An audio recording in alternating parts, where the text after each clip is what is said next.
वाहेगुरु जी का खालसा वाहेगुरु जी की फतेह। Punjabi audio book YouTube channel सुन रहे सारे ਸਰੋਤਿਆਂ ਨੂੰ मेरे ਸੁਤੰਤਰ कौर ਵੱਲੋਂ प्यार भरी सत श्री अकाल। ਅੱਜ ਅਸੀਂ ਕੁਦਰਤੀ ਨੂਰ ਜੀਵਨੀ श्री गुरु अंगद देव जी किताब ਦਾ 7ਵਾਂ ਅਤੇ 8ਵਾਂ ਭਾਗ ਪੜ੍ਹਨ ਜਾ ਰਹੇ ਹਾਂ। ਪੰਨਾ ਨੰਬਰ 111 ਭਾਗ 7ਵਾਂ। ਦੇਣੀ ਅਮਰਦਾਸ ਘਰ ਆਈ। गुरु अमरदास जी दे वड्डीके श्री राम चंद्र जी दे भरा भरत दी अंश ही भल्ले खवाउंदी है अते इस खानदान दे राम नारायण नां दे एक व्यक्ति ने अपना डेरा बासरके आ कीता। बासरके दा पिंड हुण अमृतसर तो शरहट्टे दी दक्षिण पश्चिमी सड़क ते 8 कुछ मील पैंदा है। यह अपने समय दा एक वड्डा पिंड सी। ताल दा होना अते फिर कई खूहां दे निशान होने दर्शांदा है कि यह घुग वसदा पिंड सी। बाबा राम नारायण दी पीढ़ी विचों ही बाबा बिशन दास जी होए जो बासरके हट्टी करदे सन। बिशन दास जी मिठे सुभाअ अते भगती रंग विच रंगे जिउंदे सन। बिशन दास जी दे घर एक लड़के ने जन्म लिया जिसका नाम हरजी रखिया गया। हरजी दे सहुरे उस नूं लाहौर लागे गिलवाली लै गए। हरजी वड्डे सहरद सन। उन्हां दे घरों मिलावी भी बड़ी सुगड़ सुचज्जी अते सूझबूझ वाली बीबी सी। उन्हां दे घर एक सपुत्र ने जन्म लिया जिसका नाम तेजभान रखिया गया। हरजी ने जद चंगा चोखा कमा लिया तां अपने पिछले पिंड बासरके दा ख्याल आया। सब कुछ छड्ड बासरके आ वपार कीता। साख चंगी सी, वपार बहुत ही वधिया। बिशन दास जी वडेरी उम्र भोग के अकाल चलाना कर गए। जद बिशन दास जी दे फुल लैके हरजी हरद्वार गए तां ओह भी उत्थे ही चढ़ाई कर गए। घर दी सारी जिम्मेवारी तेजभान ते आण पई। वपार वड्डा सी, संभाल ना सके। सुभाअ धीरज वाला होण कारण समा कुछ चंगा कढिया गया। पर फिर हुण रह इक्को पिंड वाली दुकान गई। प्रकाश गुरु अमरदास जी का जन्म उसे बाबा तेजभान जी अते बाबा लक्ष्मी देवी दे घर 5 मई 1479 नूं होया। बाबा अमरदास जी दे 3 होर छोटे भरा भाई मानक चंद जी, भाई ईशर दास अते खेम राय सन। ईशर दास जी दे सपुत्र ही भाई गुरदास जी सन। खेम राय जी दे पुत्र बाबा सावणमल अते मानक चंद दे पुत्र बाबा जसू जी नाल साहिब गुरु अंगद देव जी दी बच्ची बीबी अमरो जी विआहे होए सन। इस तो यह अंदाजा लाउणा कोई मुश्किल नहीं है कि बाबा तेजभान जी दा मान रसूख दूर दूर तक फैलिया होया सी। चारे पुत्र ही आग्याकारी सन। बाबा तेजभान जी ने फिर वपार आरंभ कर दिता सी अते फेरी लगाउण लई बाहर भी चले जांदे सन। हट्टी दी संभाल वड्डे होण कारण बाबा अमरदास जी ही करते सन। बचपन तो ही सुभाव धर्म कर्म वाला सी, रुचि दया वाली सी। जिथे भी किसे नूं भुखा नंगा देखदे तां घर बुला के निमरता नाल प्रसाद छकांदे अते बस्तर ओढ़न लई दे दिंदे। गवाही है जो गरीब को सन्मुख आवे, खान पान पहरान दिलावे। रात भजन करदे, कदे किसे संत मंडली दा आउणा सुणदे तां पिंडों संगी इकट्ठे करके उत्थे सुनन चले जांदे। प्रेर के भजन मंडलियां नूं पिंड ही लै आंदे। उपराम रुचि होण कारण विआह नूं टालदे रहे अते इसे कारण 3 छोटे भरावां दा विआह पहला हो गया। बाबा तेजभान जी ने गृहस्थ धर्म दी महिमा दृढ़ कराई तां किधरे जाके विआह लई राजी होए। विआह सियालकोट तो 20 मील दक्षिण पासे पसरूर नगरी तो चढ़दे पिंड सनखतरे बहल घराणे दे देवी चंद जी दी लड़की मनसा देवी नाल कीता गया। उस समय बाबा अमरदास जी की उम्र 28 साल दी सी। बीबी मनसा देवी बड़े जुरगत वाले सन। उन्हां दे घर आउण नाल फिर रौनकां लग गईयां। आई मनसा देई सियाणी जो परतख लक्ष्मी जानी। खेतां दे कम्मां कारजां नूं ईशर दास अते खेम राय ने संभालिया सी।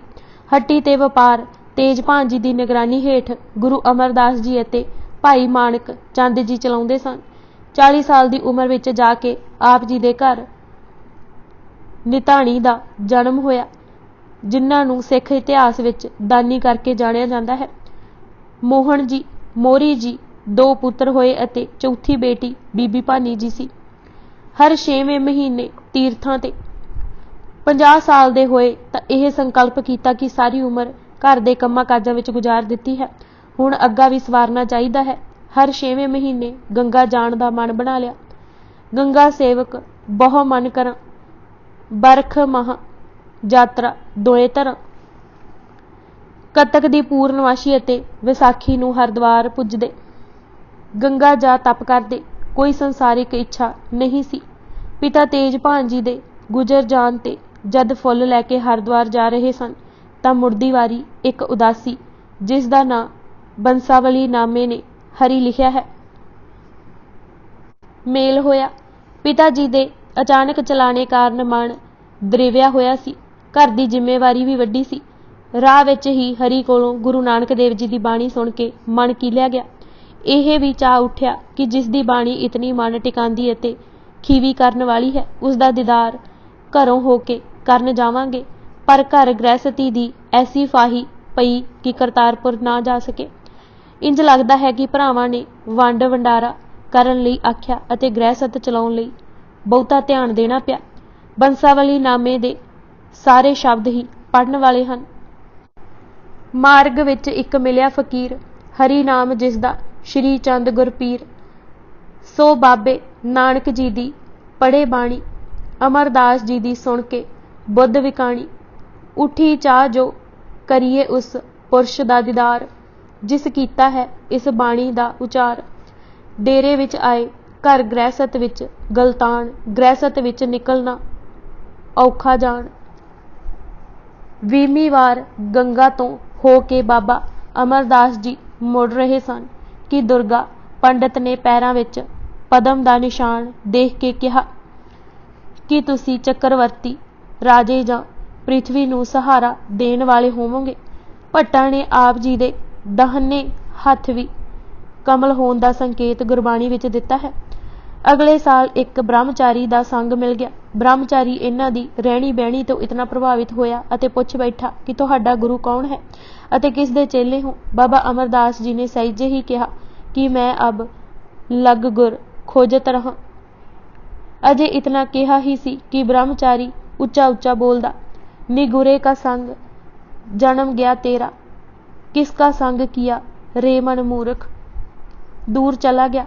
ਅਮਰਦਾਸ ਜੀ ਬੁਲਾਉਂਦੇ ਹੀ ਰਹੇ, ਉਸ ਪੱਲਾ ਹੀ ਨਾ ਫੜਾਇਆ। ਭਈਆ ਮਨੂਰ ਕੰਚਨ ਫਿਰ ਹੋਵੇ। ਇਹ ਬੋਲਾਂ ਦੀ ਐਸੀ ਸੱਟ ਸੀ ਜੋ ਡੂੰਘੇ ਜ਼ਖਮ ਲਗਾ ਗਈ। ਘਰ ਆ ਕੇ ਵੀ ਰਾਤ ਨੀਂਦ ਨਾ ਆਵੇ, ਕੰਮ ਵਿੱਚ ਦਿਲ ਨਾ ਲੱਗੇ, ਜਾਗਤ ਰਹਿਣ ਵਿਹਾਜਣ ਲੱਗੀ। ਭਰਾ ਮਾਣਕ ਚੰਦ ਦੇ ਘਰੋਂ ਬਾਣੀ ਦੀ ਆਵਾਜ਼ ਤਾਂ ਨਿੱਤ ਆਉਂਦੀ ਸੀ, ਪਰ ਇਹ ਦੂਜਾ ਘਰ ਹੋਣ ਕਾਰਨ ਨੇੜੇ ਨਹੀਂ ਸਨ ਜਾਂਦੇ। ਜਦ ਜਰਾ ਆਵਾਜ਼ ਉੱਚੀ ਹੁੰਦੀ ਤਾਂ ਉਹ ਦੀਵਾਰਾਂ ਨਾਲ ਹੋ ਕੇ ਸੁਣਦੇ। ਪਿੰਡ ਵਿੱਚ ਇਹ ਚਰਚਾ ਵੀ ਚੱਲ ਪਈ ਕਿ ਰੋਜ਼ ਸਵੇਰੇ ਅਮਰਦਾਸ ਦੀਵਾਰਾਂ ਨਾਲ ਲੱਗ ਕੇ ਕੀ ਕਰਦਾ ਹੈ। ਕਈ ਮਾੜੀ ਚੰਗੀ ਵੀ ਕਹਿਣ ਲੱਗ ਪਏ।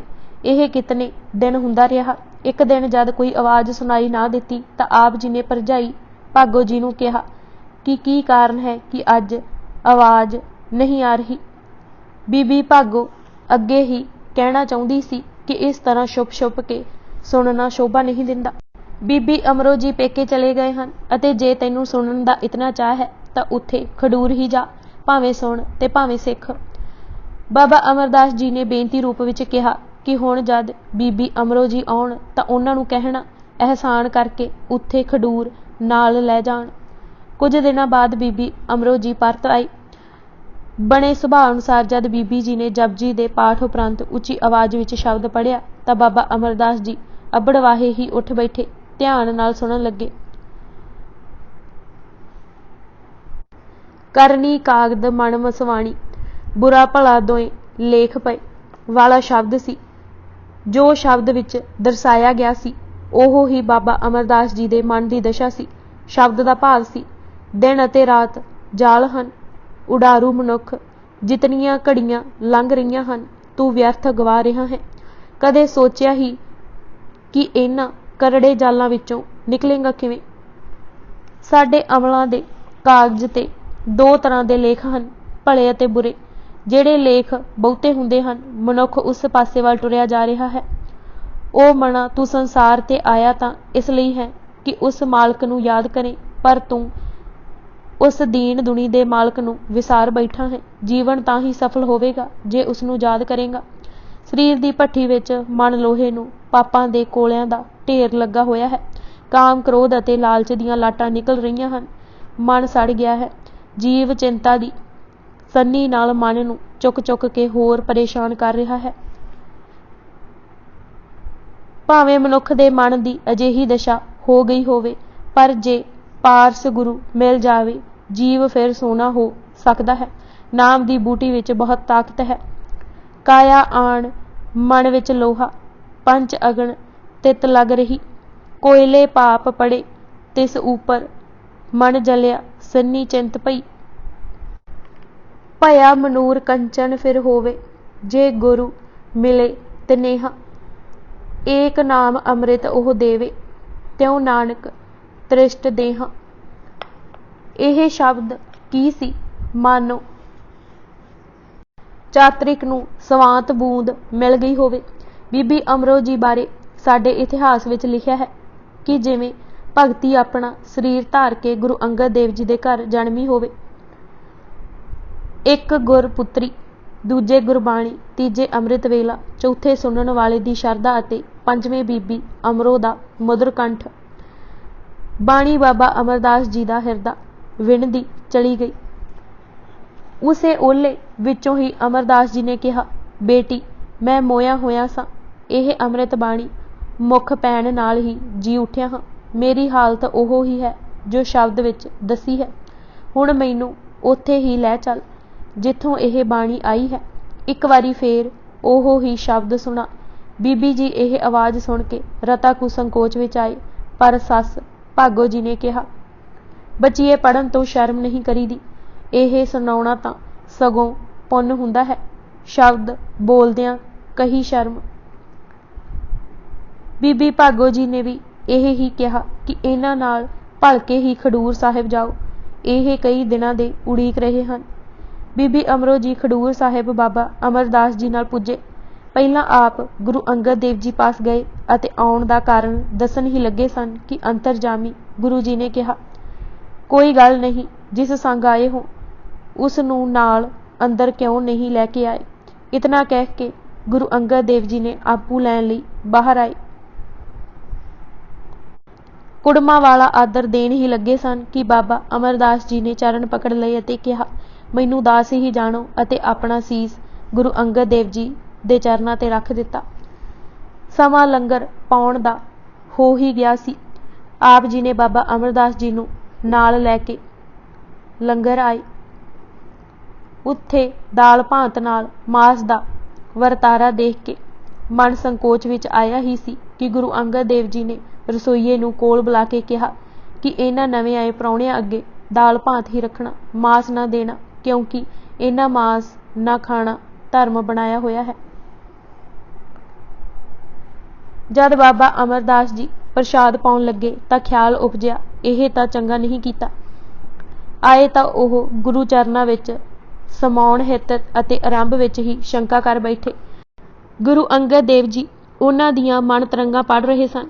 ਆਪਣੀ ਥਾਲੀ ਉਹਨਾਂ ਅੱਗੇ ਕਰਕੇ ਕਿਹਾ ਕਿ ਮਹਾਂਪੁਰਸ਼ ਜੀ, ਇਸ ਥਾਲ ਵਿੱਚੋਂ ਭੋਜਨ ਕਰੋ, ਅਤੇ ਉਹ ਥਾਲ ਆਪ ਲੈ ਲਿਆ।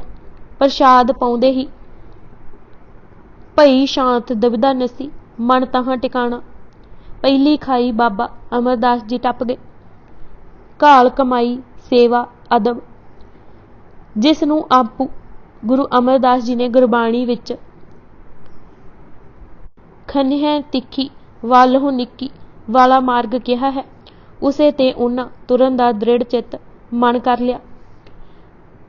ਪਹਿਲਾਂ ਕੁਝ ਦਿਨ ਤਾਂ ਭਾਈ ਅਮਰਦਾਸ ਜੀ ਇਕਾਂਤ, ਸ਼ਾਂਤ ਅਤੇ ਨਿਵੇਕਲੇ ਬੈਠਦੇ ਰਹੇ। ਪ੍ਰਸ਼ਾਦ ਵੇਲੇ ਪ੍ਰਸ਼ਾਦ ਛਕ ਲੈਂਦੇ, ਕੀਰਤਨ ਸਮੇਂ ਕੀਰਤਨ ਸੁਣ ਲੈਂਦੇ।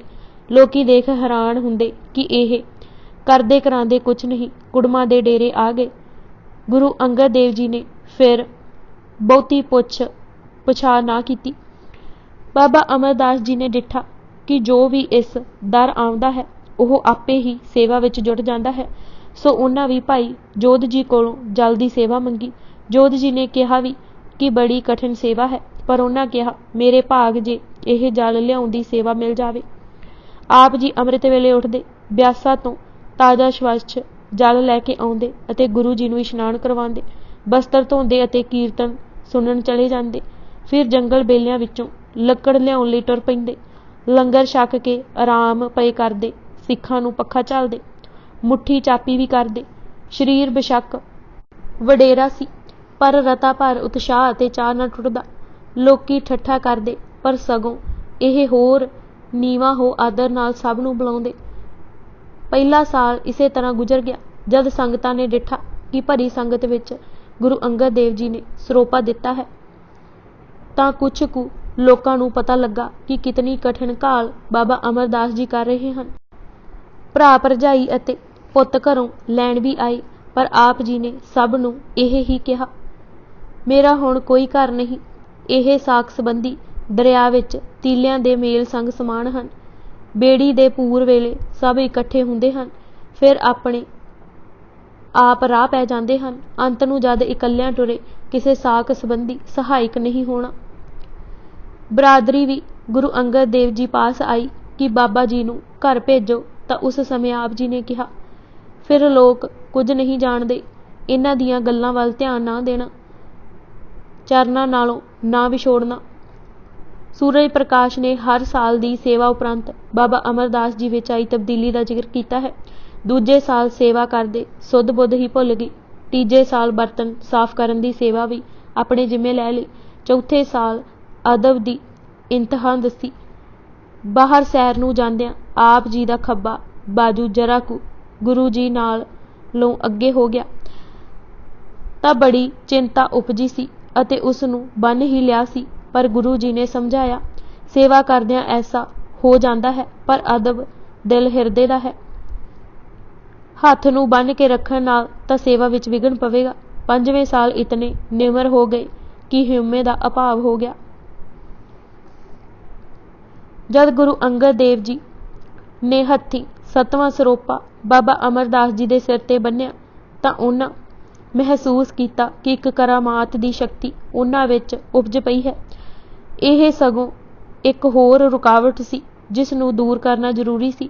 ਜਦ ਕਰਾਮਾਤੀ ਸ਼ਕਤੀਆਂ ਅਮਰਦਾਸ ਜੀ ਵਿੱਚ ਆਈਆਂ, ਤਾਂ ਉਸੇ ਰਾਤ ਜਦ ਉਹ ਸੇਵਾ ਕਰਨ ਆਏ ਤਾਂ ਸੰਕਲਪ ਕੀਤਾ ਕਿ ਗੁਰੂ ਅੰਗਦ ਦੇਵ ਜੀ ਦੇ ਅੰਗੂਠੇ ਨੂੰ ਜੋ ਚੋਟ ਲੱਗੀ ਹੈ ਅਤੇ ਦਰਦ ਹੋ ਰਿਹਾ ਹੈ, ਉਹ ਦੂਰ ਹੋ ਜਾਏ। ਗੁਰੂ ਅੰਗਦ ਦੇਵ ਜੀ ਨੇ ਜਦ ਇਹ ਡਿੱਠਾ ਤਾਂ ਕੋਲ ਬਿਠਲਾ ਕਿਹਾ, ਪੁਰਖਾ ਤੈਂ ਕਿਆ ਇਹ ਕੀਨਸ ਜਰਾ ਸ਼ਕਤੀ ਵੀ ਜਰੀ ਨਾ ਜਾਏ। ਉਹ ਜਾਣ ਗਏ ਕਿ ਇੱਥੇ ਅਜਰ ਵਸਤੂ ਨੂੰ ਜਰਨਾ ਹੈ, ਇਹ ਦ੍ਰਿੜ ਕਰ ਰੱਖੋ। ਸਿਰ ਲਗਾ ਦੇਤ ਦੇਰ ਨਹਿ ਲਾਵਹਿ, ਅਜਮਤ ਨਹਿ ਦਿਖਾਏ ਕਿਸ ਕਾਲਾ। ਗੁਰੂ ਜੀ ਨੇ ਹੁਕਮ ਕੀਤਾ ਕਿ ਘਰ ਬਾਸਰ ਕੇ ਹੋ ਆਵੋ।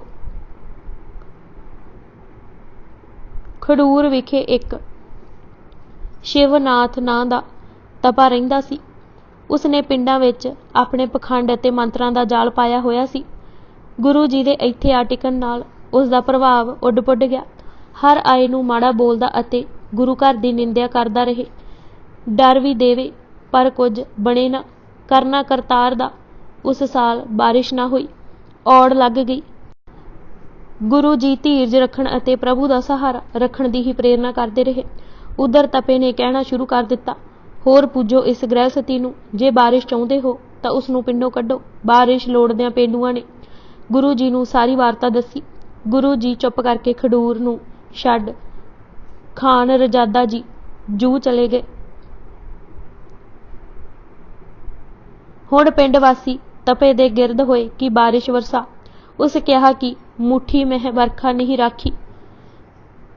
ਪਿੰਡ ਵਾਸੀ ਪਛਤਾਏ ਕਿ ਉਹ ਗੁਰੂ ਜੀ ਨੂੰ ਪਿੰਡੋਂ ਜਾਣ ਆਖ ਕਰ ਕੁਕਰਮ ਕਰ ਬੈਠੇ ਹਨ। ਬਾਬਾ ਅਮਰਦਾਸ ਜੀ ਵੱਲ ਸੁਨੇਹੇ ਘੱਲੇ। ਉਹ ਜਦ ਪਿੰਡੋਂ ਆਏ ਤਾਂ ਪਹਿਲਾਂ ਤਾਂ ਪਿੰਡ ਵਾਸੀਆਂ ਨੂੰ ਕੋਸਿਆ ਕਿ ਇਤਨੇ ਸਾਲਾਂ ਵਿੱਚ ਤੁਸੀਂ ਜਾਣ ਹੀ ਨਹੀਂ ਸਕੇ ਕਿ ਗੁਰੂ ਕਿਤਨੀਆਂ ਸ਼ਕਤੀਆਂ ਦਾ ਮਾਲਕ ਹੈ। ਫਿਰ ਆਖਿਆ ਕਿ ਹੁਣੇ ਬਾਰਿਸ਼ ਹੋ ਸਕਦੀ ਹੈ, ਜੇ ਤੁਸੀਂ ਤਪੇ ਦੀ ਪੈਰੀ रस्सा पा के घसीटो अते जिथे जिथे घसीटोगे बारिश हो जाएगी। पिंड वालियां ने ऐसा ही कीता। उस नूं रस्सा पाया ही सी कि बदल छा गए अते घसीटना आरंभिया तां बारिश होण लगी। हर पैली पेंडू घसीटदे रहे अते उस दी इसे हालत विच ही मौत हो गई। गुरु अंगद देव जी पास सारे पिंड वासी अते बाबा अमरदास जी गए तां उन्हां पिठ कर लई। गुरु जी ने बहुत रोस मनाया कि तुसां अपने आप को महद जनायो। भाई अमरदास जी ने हाथ जोड़ के बेनती की, तुसी इतना गुस्सा क्यों करते हो? तपे ने अपना कीता पाया है, आप जी का निरादर कीता साऊ, इसलिए सज़ा मिली है। नाल ही इन्हां लोकां ते प्रभाव नहीं सी पैना, इन्हां होर राह अपना लेना सी। गुरु जी ने ताड़ना करदे कहा, यह ठीक राह नहीं है। एक करामात विखाउणी ह्यूमे नूं ही राजी करना है। कौन है जो ईरखा तो खाली है?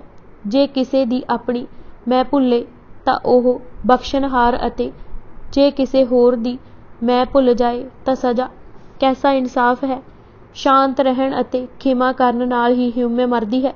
भीड़ नूं खुश करन लई करामातां विखाउणा साडा राह नहीं है। सहनशीलता चाहिदी है, धरती वांगू सुख दुख विच अडोलता परबत वर्गी अते जेरा रुखां जिहा, निर्मलता बर्फ जही, विशालता आकाश तल, तेज सूरज वांग अते मुख सदा सरबत दा भला रखना चाहिदा है।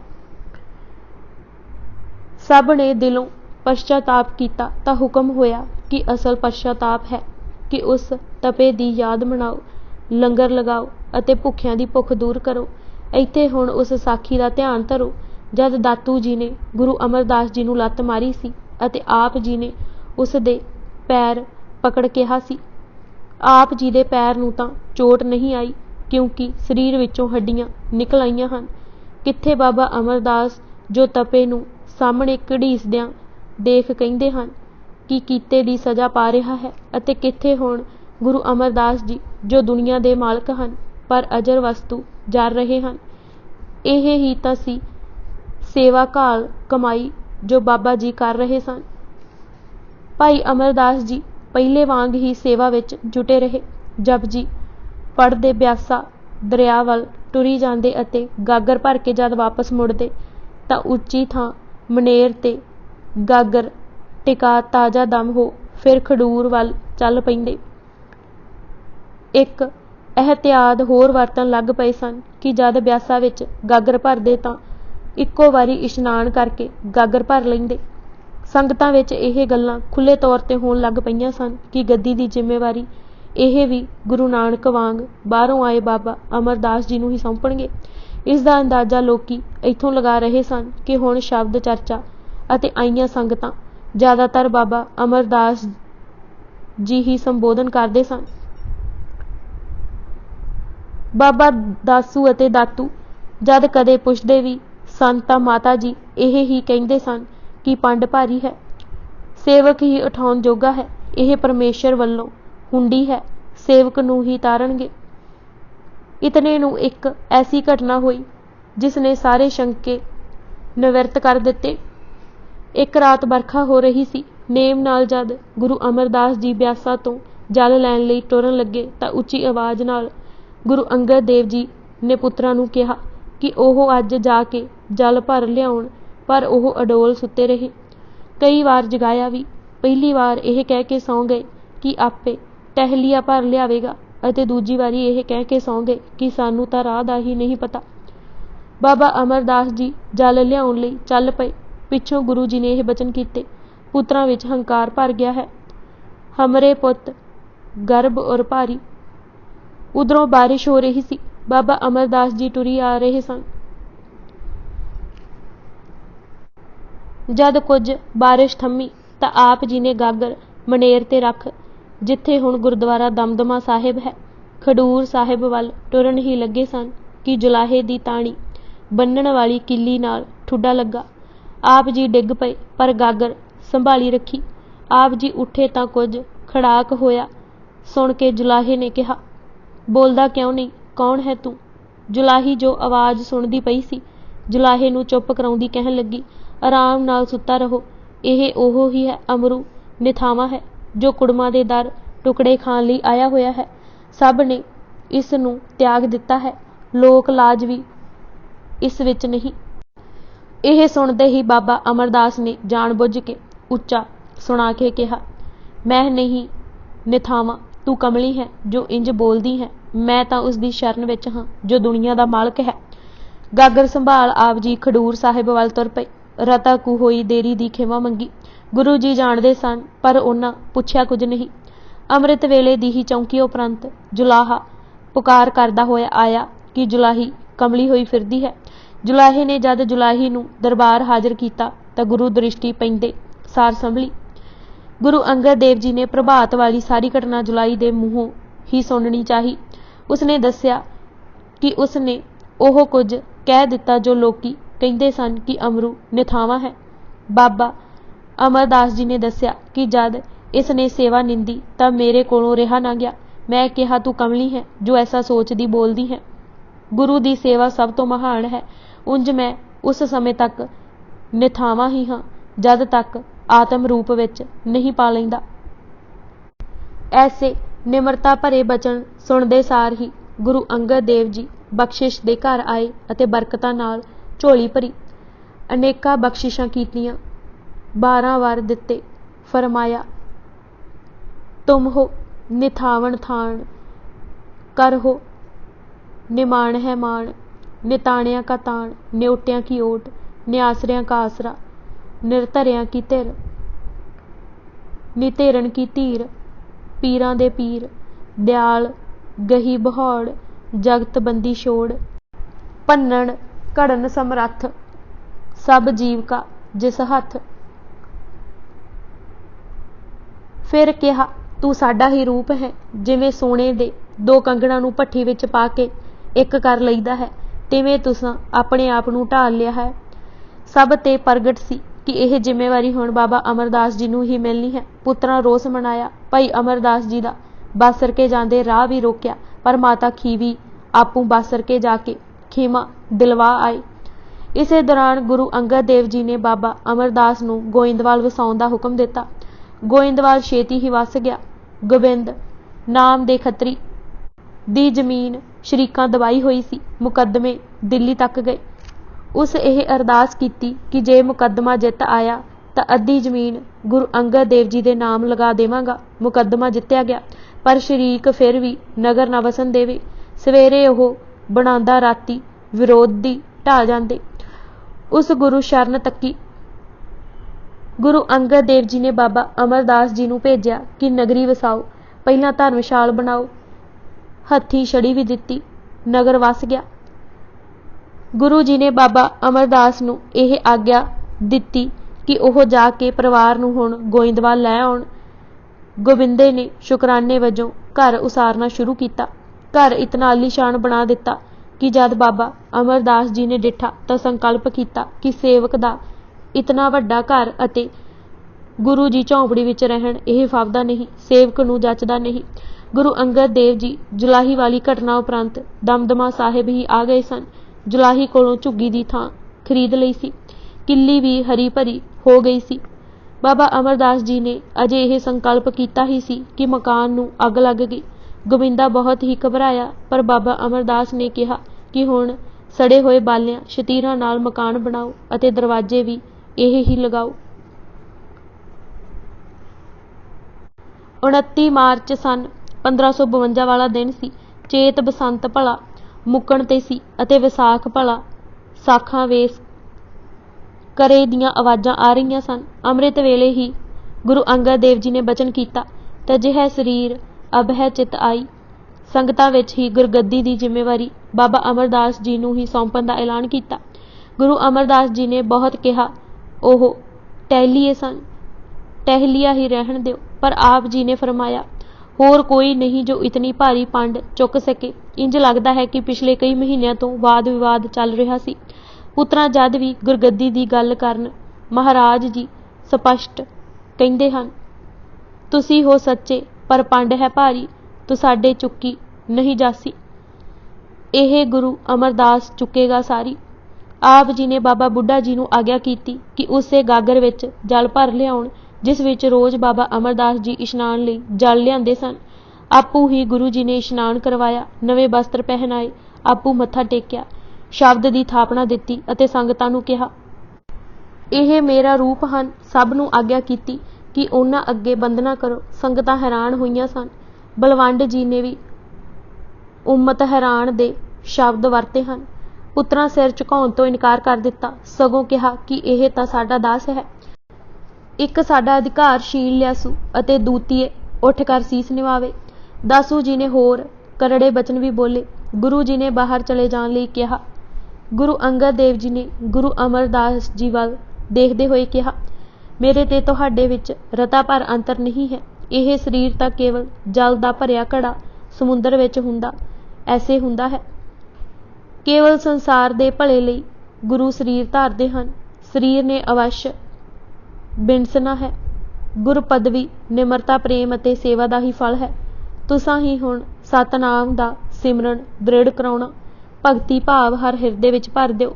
रिजक दी कुंजी तुहाडे हत्थ है। सब महान शक्तियां आप पास हन। नाम दान देना। फिर सारी संगत नूं कहा, इन्हां विच अते मेरे विच कोई भेद नहीं है। जिवें दरख्त दे पत्ते झड़ जांदे हन फिर नहीं जुड़दे। शरीर दा मोह कूड़ा है। शरीर दे मोह दे त्याग विच ही सुख है।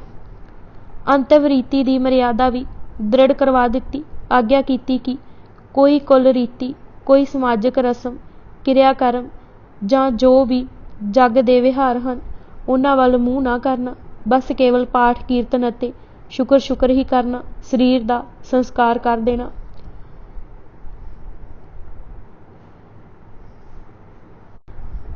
जग और कुल के जितक आचारे, हमरे हेत नहीं कुछ करना।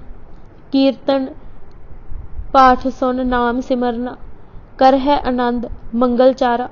देह शरीर अगन संस्कारा। गुरु अमरदास जी प्रति आप जी दे अंतिम वचन सन। गुरु नानक देव जी ने सानू पार ब्रह्म दा पंथ करन लई कहा सी। तुसी भी ओह पंथ दृढ़ करना। परमेश्वर के जीव है, इन्हां नूं नाम दृढ़ाउणा पहला हुक्म सी सानू, हुण है तुहानू। इस कारज विच तुसी सानू अपने नाल निंजानंद समाधि विच अंदर वरतदे देखोगे। बाहर ब्रह्म दृष्टि विच अपने अंग ही जानना। विछोड़ा नहीं होण लगा। मैं ना आउणा है ना जाना, अपने परमात्मा रूप विच समाउणा है।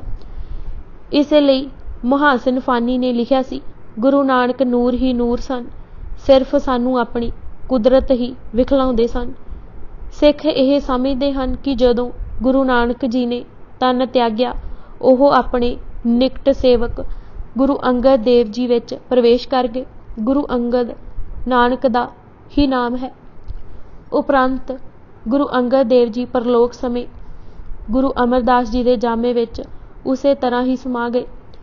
बचन पए करदे सन कि सब ने डिठा कि मुख ते अजीब जही लाली भा मार रही है, ऐसे जिवें सूरज चढ़न वेले प्रकाश दा रंग हो जाता है। बुल आप जी दे मुस्कुरा रहे सन अते अजीब जही खिच पै रही सी। सागर वांग ਉਹ शांत सन। इंज पिया लगदा सी कि शरीर धारना अते त्यागना उन्हां दे अपने वस है। सब पासे भरवीं नज़र भर के बख्शिशां दी बारिश करदे ਸਿੰਘਾਸਨ उत्ते ही बिराज पए अते अखी मूंद के ऊपर आपू ही चादर तान लई ज्योति जोत समा गए। सब पासे चुप चां सी। आत्मिक वातावरण दी छिब छाई सी। पुन सैन ਸਿੰਘਾਸਨ सतगुर कीना, वस्त्र ओढ़ देह पर लीना। जोत मह रही जोत समाए, जिम जल में ढल जल मिल जाए। कीर्तन उसे समय आरंभ हो गए। कोई कहंदा सी कि गुरु अंगद सम होर कोई नहीं। कोई कहंदा सी गुरु नानक दे आशे नूं दृढ़ करना इन्हां दा ही कारज सी। कोई कहंदा कि अजर जरन दी जांच इन्हां ही सिखाई, वड़ियाई दी खातर कदे करामात ना दिखलाई। कोई कहंदा बहुत ही गहर गंभीर सन। कोई कहंदा गुरु नानक दा ही रूप सन। कोई फुल्लां दी बुक भर के लिआंदा अते चादर उत्ते शरधा नाल मत्था टेकदा। चिखा दमदमा साहिब लागे ही बनाई गई। पावन अर्थी गुरु अमरदास जी, बाबा बुढ़ा जी, दासू जी, दातू जी ने उठाई। अगन भेट ਦਾਸੂ ਜੀ ਨੇ ਕੀਤਾ। ਹਰ ਸਮੇਂ ਸਤਨਾਮ ਦਾ ਹੀ ਉਚਾਰਨ ਹੁੰਦਾ ਰਿਹਾ।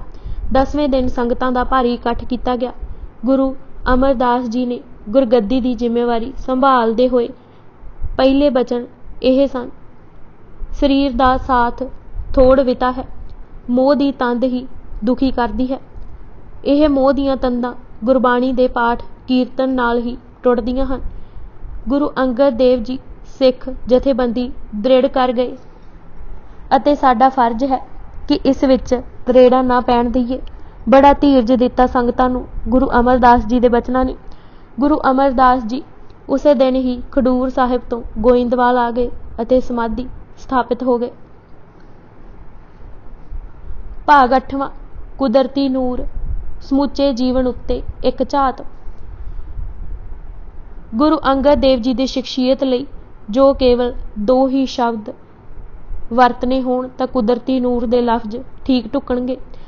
ਜਰਾ ਕੋਈ ਸੋਚੇ ਤਾਂ ਉਹ ਕੈਸੀ ਸ਼ਖਸੀਅਤ ਹੋਵੇਗੀ ਜਿਸ ਨੂੰ ਅਨੇਕਾਂ ਔਂਕੜਾਂ ਦਾ ਸਾਹਮਣਾ ਕਰਨਾ ਪਿਆ, ਪਰ ਉਹਨਾਂ ਧੀਰਜ ਦੀ ਹੱਦ ਦੱਸ ਕੇ ਹਰ ਮੁਸ਼ਕਿਲ ਤੇ ਕਾਬੂ ਪਾ ਲਿਆ। ਕਿਹੜਾ ਹਮਲਾ ਹੈ ਜੋ ਉਹਨਾਂ ਤੇ ਨਹੀਂ ਕੀਤਾ ਗਿਆ? ਪਹਿਲਾਂ ਬਾਬਾ ਸ਼੍ਰੀ ਚੰਦ ਨੇ ਸਿੱਧੇ ਹਮਲੇ ਕੀਤੇ, ਟਹਿਲੀਆ ਤੱਕ ਕਿਹਾ। ਫਿਰ ਕੁੱਲਾਂ ਧਰਮ ਨਿਭਾਉਣ ਵਾਲਿਆਂ ਨੇ ਬਰਾਦਰੀ ਦਾ ਡਰ ਦਿੱਤਾ। ਫਿਰ ਸਨਾਤਨੀਆਂ, ਪ੍ਰੋਹਿਤਾਂ ਅਤੇ ਜੋਗੀਆਂ ਨੇ ਵਰ ਸਰਾਪ ਦੇ ਭੈ ਦਿਖਾਏ ਅਤੇ ਕਰਾਮਾਤਾਂ ਦਿਖਾ ਨੀਵਾਂ ਦਿਖਾਉਣਾ ਚਾਹਿਆ। ਸਮੇਂ ਦੇ ਹੁਕਮਰਾਨਾਂ ਅਤੇ ਸ਼ਾਹਾਂ ਵੀ ਰੋਹਬ ਦਿਖਾਇਆ। ਇਲਾਕੇ ਨੇ ਡਰ ਡਰਾਵੇ ਦਿੱਤੇ, ਪਰ ਗੁਰੂ ਅੰਗਦ ਦੇਵ ਜੀ ਅਚੁੱਕ ਰਹੇ। ਸਭ ਤੋਂ ਵਾਧਾ ਇਹ ਕਿ ਜਦ ਗੁਰੂ ਨਾਨਕ ਦੇਵ ਜੀ ਨੇ ਨਮਸਕਾਰ ਕਰਕੇ ਪ੍ਰਦਖਣਾ ਲੈ ਕੇ ਹੱਥ ਮੋਹਰ ਫੜਾਈ ਕਿ ਨਾਮ ਧਨ ਦੇ ਸਿੱਕੇ ਢਾਲ ਲੁਕਾਈ ਨੂੰ ਵੰਡੀ ਚੱਲੋ, ਤਾਂ ਵੀ ਹਿਊਮੇ ਦਾ ਦਾ ਨਾ ਖਾਧਾ। ਐਸੀ ਨਿਮਰਤਾ ਪ੍ਰਗਟਾਈ ਕਿ ਸਾਰੇ ਅਵਾਕ ਹੋ ਗਏ। ਜਦ ਸਭ ਪੁੱਛਦੇ ਕਿ ਤੁਸੀਂ ਕਿਹੜੀ ਘਾਲ ਘਾਲੀ ਹੈ ਕਿ ਗੁਰੂ ਨਾਨਕ ਦੇਵ ਜੀ ਨੂੰ ਰਿਝਾ ਲਿਆ, ਤਾਂ ਸਦਾ ਇਹ ਕਹਿੰਦੇ, ਕੋਈ ਹੋਰ ਘਾਲ ਨਹੀਂ ਕੀਤੀ, ਕਿਰਪਾ ਦੀ ਘਾਲ ਘਾਲੀ ਹੈ। ਗੁਰੂ ਰਾਮਦਾਸ ਜੀ ਨੇ ਗੌੜੀ ਦੀ ਵਾਰ ਦੇ ਇੱਕ ਸਲੋਕ ਵਿੱਚ ਗੁਰੂ ਅੰਗਦ ਦੇਵ ਜੀ ਦੇ ਡਟ ਖਲੋਣ ਵਾਲੇ ਸੁਭਾਅ ਨੂੰ ਬਹੁਤ ਹੀ ਪਿਆਰੇ ਢੰਗ ਨਾਲ ਦਰਸਾਇਆ ਹੈ। ਉਹ ਕਹਿੰਦੇ ਹਨ ਕਿ ਜਿਸ ਨੂੰ ਆਪੂ ਗੁਰੂ ਸਾਹਿਬ ਆਪਣੀ ਹਯਾਤੀ ਵਿੱਚ ਹੀ ਟਿਕਾ ਜਾਣ, ਉਸ ਦੀ ਵਡਿਆਈ ਦਾ ਕੋਈ ਅੰਦਾਜ਼ਾ ਨਹੀਂ ਲਗਾ ਸਕਦਾ। ਸਾਰਾ ਜਗਤ ਆਪ ਮੁਹਾਰੇ ਹੀ ਨਮਸਕਾਰ ਕਰਨ ਲੱਗ ਪੈਂਦਾ ਹੈ। ਜਿਨ੍ਹਾਂ ਮਨੁੱਖਾਂ ਦਾ ਕੰਮ ਕੇਵਲ ਉਂਝਾਂ ਲਗਾਉਣੀਆਂ, ਉਪੱਦਰ ਖੜੇ ਕਰਨਾ ਅਤੇ ਵੰਡੀਆਂ ਪਾਉਣਾ ਸੀ, ਉਹਨਾਂ ਨੂੰ ਗੁਰੂ ਨਾਨਕ ਦੇਵ ਜੀ ਨੇ ਫਿਟਕਾਰ ਬਿਠਲਾ ਦਿੱਤਾ ਅਤੇ ਗੁਰੂ ਅੰਗਦ ਦੇਵ ਜੀ ਨੇ ਕੂੜੇ ਸਾਬਿਤ ਕਰ ਦਿੱਤਾ ਅਤੇ ਇਹਨਾਂ ਕੰਗਾਲ ਬਿਰਤੀ ਵਾਲੇ ਲੋਕਾਂ ਦੇ ਹੱਥ ਵੱਸ ਕੁਝ ਨਹੀਂ।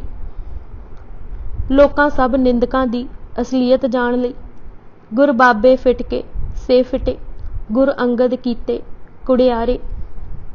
ਜੇ ਮੈਂ ਭੁੱਲਦਾ ਨਹੀਂ ਤਾਂ ਗੁਰੂ ਨਾਨਕ ਦੇਵ ਜੀ ਤੋਂ ਇਲਾਵਾ ਜੇ ਕਿਸੇ ਵਿਅਕਤੀ ਰੂਪ ਵਿੱਚ ਕਿਸੇ ਮਹਿਲੇ ਨੇ ਨਾਂ ਲੈ ਕੇ ਉਪਮਾ ਕੀਤੀ ਹੈ ਤਾਂ ਉਹ ਗੁਰੂ ਅੰਗਦ ਦੇਵ ਜੀ ਹੀ ਹਨ। ਗੁਰੂ ਨਾਨਕ ਦੇਵ ਜੀ ਤੋਂ ਬਾਅਦ ਸਿੱਖੀ ਬੂਟੇ ਦੀ ਹਿਫਾਜ਼ਤ ਕਰਨੀ ਅਤੇ ਸਿੰਚਣਾ ਕੋਈ ਸਹਿਲਾ ਕੰਮ ਨਹੀਂ ਸੀ। ਬੜੇ ਦ੍ਰਿੜ ਚਿੱਤ ਵਾਲੇ ਮਹਾਂਪੁਰਸ਼ ਦੀ ਲੋੜ ਸੀ।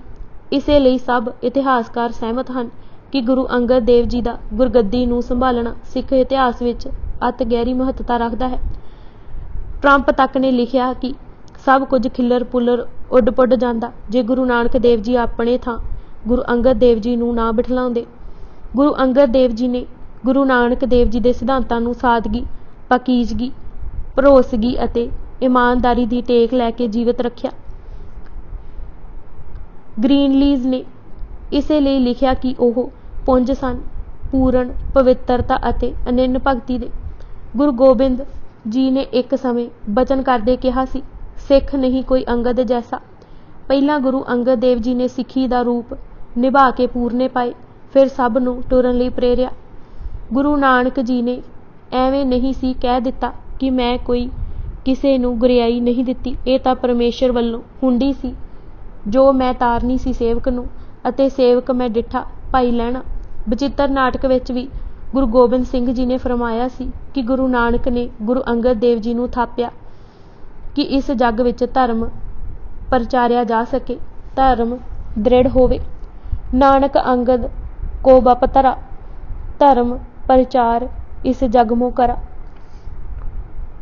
ਇੱਕ ਹੋਰ ਇਤਿਹਾਸਕਾਰ ਨੇ ਅੰਗਦ ਦੇ ਨਾਮ ਨੂੰ ਲੈ ਕੇ ਇਹ ਵਿਚਾਰ ਦਿੱਤੀ ਹੈ ਕਿ ਜਿਵੇਂ ਰਾਮ ਨੇ ਰਾਵਣ ਨੂੰ ਧਰਮ ਦੀ ਸੋਝੀ ਦੇਣ ਲਈ ਮਿਥਿਹਾਸਿਕ ਅੰਗਦ ਨੂੰ ਭੇਜਿਆ ਸੀ, ਇਵੇਂ ਕਲਯੁਗ ਦੇ ਉਦਾਰ ਲਈ ਗੁਰੂ ਨਾਨਕ ਜੀ ਨੇ ਰਾਵਣ ਰੁਚੀਆਂ ਦਾ ਦਮਨ ਕਰਨ ਲਈ ਗੁਰੂ ਅੰਗਦ ਜੀ ਨੂੰ ਥਾਪਿਆ। ਖੂਬ ਲਿਖਿਆ ਹੈ ਕਿ ਪ੍ਰੋਫੈਸਰ ਪੂਰਨ ਸਿੰਘ ਨੇ ਕਿ ਗੁਰੂ ਅੰਗਦ ਦੇਵ ਜੀ ਇੱਕ ਰੂਪ ਹੋ ਗਏ ਸਨ ਗੁਰੂ ਨਾਨਕ ਦੇਵ ਜੀ ਨਾਲ। ਉਹ ਹੀ ਸੁਗੰਧੀ, ਉਹ ਹੀ ਨੂਰ ਝਲਕਦਾ ਸੀ, ਉਹ ਹੀ ਮਿੱਠੇ ਬਚਨ ਅਤੇ ਉਹ ਹੀ ਪਿਆਰਾ ਚਿਹਰਾ ਸੀ ਗੁਰੂ ਅੰਗਦ ਦੇਵ ਜੀ ਦਾ। ਗੁਰੂ ਅੰਗਦ ਦੇਵ ਜੀ ਦੇ ਜੀਵਨ ਨੂੰ ਪੜ੍ਹਿਆਂ ਪਤਾ ਲੱਗਦਾ ਹੈ ਕਿ ਧਿਆਨ ਵਿੱਚ ਜੁੜ ਕੇ ਸਰੀਰਕ ਵਿਛੋੜਾ ਸਹਾਰਿਆ ਜਾ ਸਕਦਾ ਹੈ। ਨਿਮਰ ਇਤਨੇ ਕਿ ਜਦ ਦੂਜੀ ਵਾਰੀ ਆਏ ਤਾਂ ਬੁਖਾਰੇ ਦੀ ਬੋਸਕੀ ਪਹਿਨੀ ਹੋਈ ਸੀ, ਪਰ ਘਾਹ ਦੀਆਂ ਪੰਡਾਂ ਚੁੱਕਣ ਵੇਲੇ ਰਤਾ ਜਿੰਨੀ ਪ੍ਰਵਾਹ ਨਹੀਂ ਕੀਤੀ ਕਿ ਕੀਮਤੀ ਪੋਸ਼ਾਕ ਚਿੱਕੜ ਨਾਲ ਭਰੀ ਜਾ ਰਹੀ ਹੈ। ਅਦਬ ਇਤਨਾ ਕਿ ਗੁਰੂ ਨਾਨਕ ਦੇਵ ਜੀ ਦੇ ਮੂੰਹ ਵਿੱਚ ਹੀ ਬਚਨ ਹੁੰਦੇ ਸਨ ਤਾਂ ਪੂਰਾ ਕਰਨ ਉੱਠ ਤੁਰ ਪੈਂਦੇ। ਰਬਾਬੀ ਭੱਟਾ ਨੇ ਗੁਰੂ ਗ੍ਰੰਥ ਸਾਹਿਬ ਵਿੱਚ ਗੁਰੂ ਅੰਗਦ ਦੇਵ ਜੀ ਦੀ ਸਹਿਜ ਵਾਲੀ ਸ਼ਖਸੀਅਤ ਦਾ ਰੂਪ ਨਿਖਾਰਿਆ ਹੈ। ਉਹ ਲਿਖਦੇ ਹਨ ਕਿ ਗੁਰੂ ਅੰਗਦ ਦੇਵ ਜੀ ਨੇ ਨਿਮਰਤਾ ਦੀ ਸੰਜੋ ਪਹਿਨ ਰੱਖੀ ਸੀ, ਇਸ ਲਈ ਕਿਸੇ ਦਾ ਕੋਈ ਵੀ ਕੀਤਾ ਵਾਰ ਕਾਰਗਰ ਸਾਬਿਤ ਨਾ ਹੋ ਸਕਿਆ। ਪਹਿਰ ਸੀਲ ਸਨਾ ਦੇ ਸ਼ਬਦ ਉਹਨਾਂ ਵਰਤੇ ਹਨ। ਬੜੀ ਗਾਖੜੀ ਬਿਖਮ ਕਾਰ ਨਿਭਾਹੀ। ਗੁਰੂ ਅੰਗਦ ਦੇਵ ਜੀ ਨੇ ਬਾਣੀ ਇਕੱਤਰਿਤ ਕਰਕੇ ਸਿੱਖੀ ਦੇ ਬੂਟੇ ਨੂੰ ਜੀਵਨ ਰੋ ਬਖਸ਼ਣ ਦਾ ਪੱਕਾ ਇੰਤਜ਼ਾਮ ਕਰ ਦਿੱਤਾ। ਇਹ ਬਾਣੀ ਇਕੱਤਰਿਤ ਕਰਨੀ ਸੂਰਜ ਦੀਆਂ ਕਿਰਨਾਂ ਨੂੰ ਇੱਕ ਥਾਂ ਇਕੱਠਿਆ ਕਰਨਾ ਹੀ ਸੀ। ਇਸ ਤਰ੍ਹਾਂ ਸੰਸਾਰੀ ਜੀਆਂ ਦੇ ਹਿਰਦਿਆਂ ਵਿੱਚ ਸਹਿਜ ਸੁਭਾਏ ਅੰਮ੍ਰਿਤ ਸਿੰਚਿਆ ਜਾਣ ਲੱਗਾ। ਗੁਰੂ ਗ੍ਰੰਥ ਸਾਹਿਬ ਦੀ ਬੀੜ ਬੰਨਣ ਦਾ ਮੁੱਢ ਵੱਜ ਗਿਆ। ਸਹਿਜ ਭਾਏ ਸੰਚਿਓ ਕਿਰਨ ਅੰਮ੍ਰਿਤ ਕਲ ਬਾਣੀ। गुरु जी गंभीर इतने सन जितना प्रभु आपू है, गहर गहो ठंडे मिठे इतने की रता भर भी कौड़ापन नहीं सी। गरल नाश माया दा जोर कदे आप ते नहीं पिया, माया उन्हां दे नेड़े ही ना आ सकी। ਉਹ ਆਪ ਸੁਤੰਤਰ ਸਨ ਅਤੇ ਸਭਨਾਂ ਦੀ ਬੰਦ ਖਲਾਸੀ ਕਰ ਗਏ। ਸਦਾ ਅਕਲ ਲਿਵ ਰਹੇ ਕਰਨ ਸਿਉ ਇੱਛਾਚਾਰ ਹੈ। ਆਪ ਜੀ ਨੇ ਹੁਕਮ ਵੀ ਦੇ ਰੱਖਿਆ ਸੀ ਕਿ ਉਹਨਾਂ ਸਾਹਮਣੇ ਮਾਇਆ ਗੋਲਕ ਜਾਂ ਪਦਾਰਥ ਦੀ ਗੱਲ ਕਦੇ ਕਿਸੇ ਨਹੀਂ ਕਰਨੀ। ਆਪਨ ਢਿੱਗ ਮਾਇਆ ਵਿਵਹਾਰ ਜ਼ਿਕਰ ਨਾ ਹੋਣ ਕਿਸ ਵਾਰ। ਜਿਵੇਂ ਦਰਖਤ ਨੂੰ ਫਲ ਲੱਗ ਜਾਏ ਤਾਂ ਉਹ ਨਿਉ ਜਾਂਦਾ ਹੈ, ਤਿਵੇਂ ਹੀ ਗੁਰੂ ਜੀ ਸਨ। ਧਰਮ ਸਰੂਪ ਜਿਉ ਨਿਵੇਂ ਭਟਕਣਾ ਕਦੇ ਆਈ ਹੀ ਨਹੀਂ ਸੀ, ਟਿਕੇ ਟਿਕੇ ਰਹਿੰਦੇ ਸਨ। ਦ੍ਰਿਸ਼ਟ ਅੰਮ੍ਰਿਤ ਵਸਾਉਂਦੀ ਸੀ, ਅਗਿਆਨ ਅੰਧੇਰਾ ਕੱਟਦੀ ਆਪਾ ਸਾੜਦੀ ਸੀ। ਬਚਨ ਅੰਮ੍ਰਿਤ ਦੇ ਚਸ਼ਮੇ ਸਨ। ਸਤ ਸੰਤੋਖ ਦੇ ਗੁਰੂ ਅੰਗਦ ਦੇਵ ਜੀ ਧਾਰਨੀ ਸਨ। ਉਦਾਰ ਚਿਤ ਇਤਨੇ ਕਿ ਕਿਸੇ ਵੀ ਦਰ ਆਏ ਦੀ ਜਨਮ ਜਮਾਂਤਰ ਦੀ ਗਰੀਬੀ ਕੱਟ ਦਿੰਦੇ ਸਨ। 9 ਨਿਧੀਆਂ ਦੇ ਦਰਿਆ ਸਨ। ਗੁਰੂ ਜੀ ਦੀ ਨਿਰਮਲ ਸੋਭਾ ਚੌਹਾਂ ਪਾਸੇ ਪਸਰ ਗਈ। ਬਿਮਲ ਜਾਸ ਬਿਥਾਰ। ਰਬਾਬੀ ਬਲਵੰਡ ਜੀ ਨੇ ਵੀ ਇਸੇ ਸੁਰ ਵਿੱਚ ਹੀ ਗੁਰੂ ਸ਼ੋਭਾ ਗਾਈ ਹੈ। ਪਹਿਲੀ ਵੱਡੀ ਸਿਫਤ ਉਹਨਾਂ ਇਹ ਹੀ ਲਿਖੀ ਹੈ ਕਿ ਉਹਨਾਂ ਦੇ ਮੁਖ ਤੇ ਗੁਰਬਾਣੀ ਅਨੁਸਾਰ ਜੀਵਨ ਢਾਲਣ ਕਰਕੇ ਨਾਮ ਦੀ ਲਾਲੀ ਚੜੀ ਹੋਈ ਸੀ ਅਤੇ ਨਾਮ ਦੀ ਵਰਖਾ ਸਦਾ ਹੋਣ ਕਾਰਨ ਰੱਬੀ ਨੂਰ ਡਲਕਾ ਮਾਰਦਾ ਸੀ। ਵਰੀਆ ਦਰਗਾਹ ਗੁਰ ਕੀ ਕੁਦਰਤੀ ਨੂਰ। ਸ਼ੀਤਲਤਾ ਦਾ ਸੋਮਾ ਸਨ ਸੱਚੇ ਪਾਤਸ਼ਾਹ। ਕੋਈ ਹੱਥ ਨਹੀਂ ਪਾ ਸਕਦਾ ਉਹਨਾਂ ਦੀਆਂ ਸਿਫਤਾਂ ਦਾ। ਉਹ ਠੰਡੇ ਇਤਨੇ ਸਨ ਕਿ ਕੋਈ ਬਹੁਤੀ ਦੇਰ ਹੱਥ ਪਾ ਹੀ ਨਹੀਂ ਸਕਦਾ। ਜਿਤ ਸੂ ਹਾਥ ਨ ਲੱਭਈ ਤੂੰ ਉਹ ਠਰੂਰ। ਸਭ ਤੋਂ ਵੱਡੀ ਸਿਫਤ ਗੁਰਾਂ ਦੀ ਇਹ ਸੀ ਕਿ ਦੁਨਿਆਵੀ ਲੋਕ ਇਸ ਦੁਨੀਆ ਨੂੰ ਹੀ ਸਭ ਕੁਝ ਜਾਣਦੇ ਅਤੇ ਸਮਝਦੇ ਹਨ, ਪਰ ਗੁਰੂ ਅੰਗਦ ਦੇਵ ਜੀ ਐਸੇ ਸਨ ਜੋ ਇਸ ਦੁਨੀਆ ਵਿੱਚ ਖਚਿਤ ਨਹੀਂ ਹੋਏ ਅਤੇ ਦੁਨੀਆ ਨੂੰ ਦੂਰ ਗਿਣਦੇ ਸਨ। ਦੁਨੀਆ ਨੂੰ ਉਹ ਕੁਝ ਨਹੀਂ ਸਮਝਦੇ ਸਨ। ਭਾਈ ਗੁਰਦਾਸ ਜੀ ਨੇ ਪਹਿਲੀ ਵਾਰ ਵਿੱਚ ਹੀ ਮੁੱਕਦੀ ਗੱਲ ਕਹਿ ਦਿੱਤੀ ਸੀ ਕਿ ਗੁਰੂ ਅੰਗਦ ਦੇਵ ਜੀ ਹੱਥ ਉਹ ਹੀ ਮੋਹਰ ਸੀ ਅਤੇ ਚੌਂ ਚੱਕੀ ਵਾਹ ਵਾਹ ਹੋਣ ਲੱਗੀ। ਗੁਰੂ ਨਾਨਕ ਹੰਦੀ ਮੋਹਰ ਹੱਥ, ਗੁਰੂ ਅੰਗਦ ਦੀ ਦੋਹੇ ਫਿਰਾਈ। ਭਾਈ ਨੰਦ ਲਾਲ ਜੀ ਨੇ ਲਿਖਿਆ ਹੈ ਕਿ ਗੁਰੂ ਅੰਗਦ ਦੇਵ ਜੀ ਅਜਿਹੇ ਵਿਅਕਤੀ ਸਨ ਜੋ ਪਹਿਲਾਂ ਅਨੰਨ ਸੇਵਕ ਅਤੇ ਫਿਰ ਆਪੂ ਬੰਦਨਾ ਕਰਾਉਣ ਵਾਲੇ ਮੁਰਸ਼ਦ ਬਣੇ। ਅਵਲ मुरीद ए साजिद वह आखिर मुर्शद ए मसजूदस। गुरु अंगद देव जी की होंद सदका सच अते यकीन दीआं मिसालां इतनियां उच्चियां होईयां कि हर ढंडाऊ नूं राह मिलिया। ऐसियां शक्तियां दे मालक सन कि हर भरम वहम साड़ देंदे सन। रब दीआं खास बख्शिशां उन्हां ते सन। फिर भाई साहिब ने अंगद नाम दे फारसी हिजे अल्फ नूर गाफ अते दाल नूं लैके शख्सियत दा नज़ारा कराया है। अल्फ हर फकीर अमीर वड्डे छोटे अते इक्को जिही रहमत करन दा चिन्ह है। गुरु अंगद देव जी दे दरबार विच कोई ऊच नीच अमीर गरीब माड़ा चंगा नहीं ही सी। नुन भरपूर सच्चाई दा लखायक है। ओह पूर्ण सच दा रूप सन। गाफ गुरु नानक देव जी दे चलाए पंथ नूं सदीवी शक्ल देण अते सदा चढ़दियां कलां विच विचरण दा चिन्ह है। कदे गुरु जीवन विच डींगण डौला नहीं आया। मुश्किलां अनेकां आईयां पर ओह अहल समतोल दाल। गुरु अंगद देव जी दा उपदेश हर दुख अते दर्द दी दवा सी। एक रस ओह आप सन अते एक रस ही सब नूं कर दिंदे सन। गुणागारां लई गुरु जी रहमत बण आए सन। कितनी खिच वाली अते स्वच्छ पावन शख्सियत उन्हां दी सी कि इंज पिया लगदा सी कि रब्बी किताब दा कोई वर्का पाड़ के रखिया होया है। उन्हां दा समूचा जीवन ही रब प्राप्ति दा राह दर्शाउण वाला सी। गुरु बिलास पातशाही छेवीं दे करता ने गुरु अंगद रूप मुरार अते गुरबिलास पातशाही 10वीं दे लेखक भाई सुखा जी ने गुरु जी नूं परम तत्त पा के परम सुख होना लिखिया है। ओह सब जगत दे सिरताज सन अते उन्हां दी शख्सियत चिट्टी दुध आद अनील है जिस दा वर्णन करना कोई सहला काम नहीं। सगल जगत सिरताज अनील अगाध गत। उन्हां दी अपनी बाणी जो केवल श्लोकां विच है नूं पढ़ के यह अनुमान हुंदा है कि ओह बहुत घट बोलदे सन। गल ठोकवीं ढुकवीं अते नुक्ते दी करदे सन। श्लोक विच समुचे ख्याल नूं सीमित करके ही लिखिया जांदा है। श्लोक किसे पीड़ा विछोड़े बिरहों वेदना जां हूक नूं प्रगटाउण दा आला ही हुंदे हन। वाल्मीक ने रामायण श्लोकां विच ही लिखी सी। मनौत भी है कि जक्को तक्को विच सी कि किस छंद विच राम दी गाथा लिखे। इसे सोच विच कुटिया तो बाहर बैठे सन कि डिठा कि एक शिकारी ने एक तीर नाल हिरनी विंन सुट्टी अते शिकार चुक के लै भज उठिया।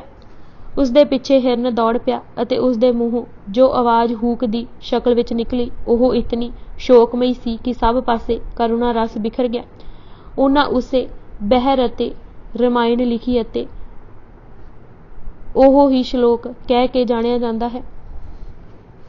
श्लोकां दा उचारण ही बिरहों दी पीड़ दर्शाउंदा है, दिल दी हूक प्रगटाउंदा है अते प्रेम खिच जो पई हुंदी है उसनूं जाहिर करदा है। क्यों ना मरीजे रोए जां लग चित न आवी गुरु अंगद देव जी दा ही श्लोक है। अंतरीव प्रेम इतना कि विश्वास नाल आखदे सन। तिन क्यों किया उपदेसिया जिन गुरु नानक देव। चोट इतनी बरीक कर दे कि अगला निरुत्तर हो जांदा।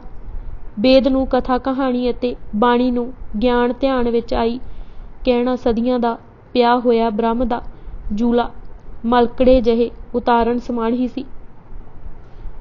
गुरु अंगद देव जी दी रची बाणी विच प्रेम दीआं तरबां बिरहां दी तड़प मन नूं काबू करन दे ढंग मनुखता दी एकता अते बराबरी अमीर कौन है अते अमीरी किस विच है प्रभु भाल कित्थों करनी है अते ओह किस थां बैठा है शख्सियत सवारन दे राह गुरमुख अते मनमुख दे सदा हो रहे घोल विच सदा गुरमत दी जित जगत असलीयत सेवक कौन सच्चे हन मनुख मर्जी सीमित है पदार्थां पिछे नसन वाला पुरुष धक्के ही खांदा है परमात्मा प्रसन्न किवें हुंदा है किरत कोई भी माड़ी नहीं अरदास किवें करनी है चंगे मंदे दी परख करन लई कसवट्टी की है मनुख डिगदा किवें है अते डिग्गिया पुरुष होरनां नूं गिराउण लई हथियार की वरतदा है दे नज़ारे जिक्र अते वर्णन सहजे ही मिल जांदा है। बाणी सरल इतनी कि सहजे ही मूँह चढ़ जांदी है हर तुक ही अखाण है सहल इतनी कि अर्थ भालन दी लोड़ नहीं रहिंदी। गुरु नानक देव जी दे दसे धर्म नूं गुरु अंगद देव जी किवें दृढ़ाउंदे सन, उस दीआं उदाहरणां ओह सब उपदेश हन जो सिखां नूं दित्ते। भाई जीवा जी नूं रजा विच रहण अते अपने निजी हित नूं वारना ही धर्म किहा।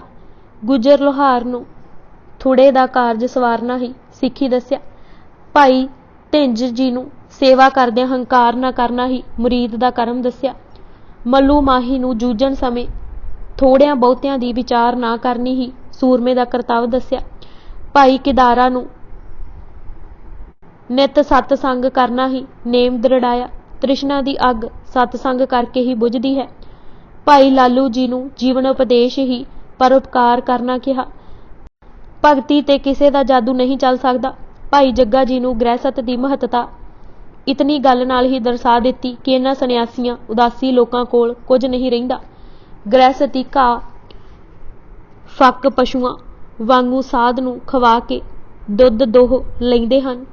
भाई खानू जी नूं बड़ी सरलता नाल भगती दे 9 अंग समझाए। बाणी दी संभाल नाल गुरमुखी अखरां दा सुधार प्रचार अते प्रसार करना उन्हां दी वड्डी देन है। गरीअरसन दा कहना है कि भावें गुरु नानक देव जी दी बाणी गुरमुखी लिपि विच लिखी होई सी, पर उस नूं पढ़न विच औखियाई अते खेचल हुंदी सी। गुरु अंगद देव जी ने सवार दित्ती नवीन लिपि दा नां ही उन्हां नूं गुरु वल खिच लैंदा सी। इन्हां गुरमुखी अखरां ने ही सिखां नूं हिंदुआं मुसलमानां नालों अड्ड कर दित्ता। ग्रीनलीज दा कहना ठीक है कि इस गुरमुखी दे प्रचार दा सदका ब्राह्मणां दा हंकार अते एकाधिकार टुटा। हुण ब्रह्म ज्ञान हर एक तक पुज सकदा सी। कनिंगम दा भी यही ही ख्याल है कि उन्हां गुरु नानक देव जी दे असूलां नूं आंच ना लगण दित्ती। कोई अणडिठ वस्तु सिखां नूं ही जोड़ रख रही सी अते ओह सी बाणी। उन्हां दे समय तो ही ओह चिन्ह उगड़ आउंदे हन जिन्हां सिखां नूं अपने आप विच एक सुतंतर अड्ड कौम बना दित्ता। जरा देखो तां सही कि सिखां कोल की कुਝ हो रिहा सी। हुण सिखां कोल गुरु सी जो अपने आप विच एकता अते संगठन दा वड्डा सोमा सी। बाणी सी जो जिथे भी सिख होवे नित उन्हां नूं जोड़दी सी। गुरमुखी लिपि सी जो गौरव प्रदान करदी सी। अपना इतिहास सी जो प्रेरणा दिंदा सी अते अपणीਆਂ किरतां अते घालनावां नाल चलाया जा रिहा लंगर सी जो उन्हां विच ऊच नीच दे वितकरे मिटाउंदा सी। वेलड़ अते ढिल्लड़ नहीं सी रहण दिंदा अते सब तो उत्ते उदासी मत नालों तोड़ गृहस्थी जीवन दी महत्ता दृढ़ाउंदा सी। सिख कितने कू अलग हो गए सन। उन्हां दी एक उदाहरण तां उन्हां दे शहर ही सन। करतारपुर पिछों खडूर साहिब अते फिर गोइंदवाल वसाउणा अते अंम੍ਰਿਤਸਰ वसाउण दा हुक्म हिंदू समाज अते हुकूमत दे रोहब नूं वंगारना ही सी। हर शहर नीवियां दीआं बस्तियां शहरों बाहर जां पच्छम वल हुंदियां सन। गुरु जी ने पूरब वल सब अखौती नीवियां नूं वसाया। पूरब वल वसाउणा ही सत्कार देना सी। बहुत ठीक लिखिया सी मेजर E.C.